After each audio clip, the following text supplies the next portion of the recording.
মার্কিন নির্বাচনে ট্রাম্পের জয় হলেও ভাগ্য খুলেছে ইলন মাস্কের। সমর্থনের বিনিময়ে একের পর এক সাফল্যের হাতছানি যেন শেষই হচ্ছে না তার। একদিকে টেসলা শেয়ারের ঊর্ধ্বগতির সাথে মাস্কের সম্পদ বৃদ্ধি, অন্যদিকে ট্রাম্পের মসনদেই জায়গা করে নিয়েছেন তিনি। এক কথায় এবারের নির্বাচন মাস্কের জন্য ট্রাম্প কার্ড হয়ে এসেছে।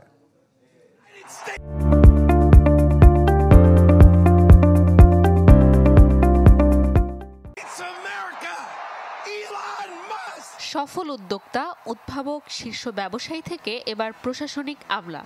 গাড়ি নির্মাতা প্রতিষ্ঠান টেসলা, মহাকাশ সংস্থা স্পেসএক্স, যোগাযোগ মাধ্যম এক্স সহ বেশ কিছু প্রযুক্তি সংস্থার মালিকও এবার জায়গা করে নিয়েছেন ট্রাম্প প্রশাসনে। নির্বাচনে পাশে থাকা একনিষ্ঠ এই সমর্থককে এবার ট্রাম্প রাখছেন নিজের কাছেই। বলছি ইলন মাস্কের কথা। নির্বাচন উপলক্ষে পলিটিক্যাল অ্যাকশন কমিটির মাধ্যমে প্রায় $132 মিলিয়ন ব্যয় করেছেন ইলন মাস্ক, যার মধ্যে সরাসরি ট্রাম্পের জন্যই ছিল $75 মিলিয়ন। এমন সমর্থনের প্রতিদানও দিচ্ছেন মার্কিন প্রেসিডেন্ট ট্রাম্প। বসিয়েছেন প্রশাসনের ডিপার্টমেন্ট অফ গভর্নমেন্ট এফিসিয়েন্সি নামক গুরুত্বপূর্ণ পদে। শুধু তাই নয়, রাজনৈতিক প্রচারে নিজ প্রতিষ্ঠান এক্সের মাধ্যমে বাড়িয়েছেন ফলোয়ারের সংখ্যা, যার পরিমাণ বেড়েছে 200 মিলিয়ন। ট্রাম্পের প্রভাবে প্রায় 31% বেড়েছে টেসলার শেয়ার।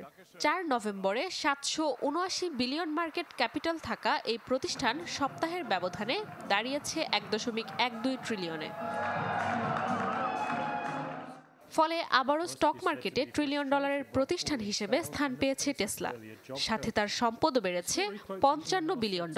এছাড়াও নির্বাচনের আগে ট্রাম্পের দেয়া 75,000 বৈদ্যুতিক গাড়ির কর হ্রাসের ঘোষণা বাস্তবায়ন হলে আরও বাড়বে টেসলার বিক্রির পরিমাণ।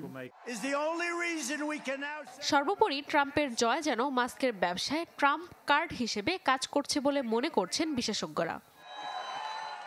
নাদিয়া ইসলাম দুলি, চ্যানেল 24।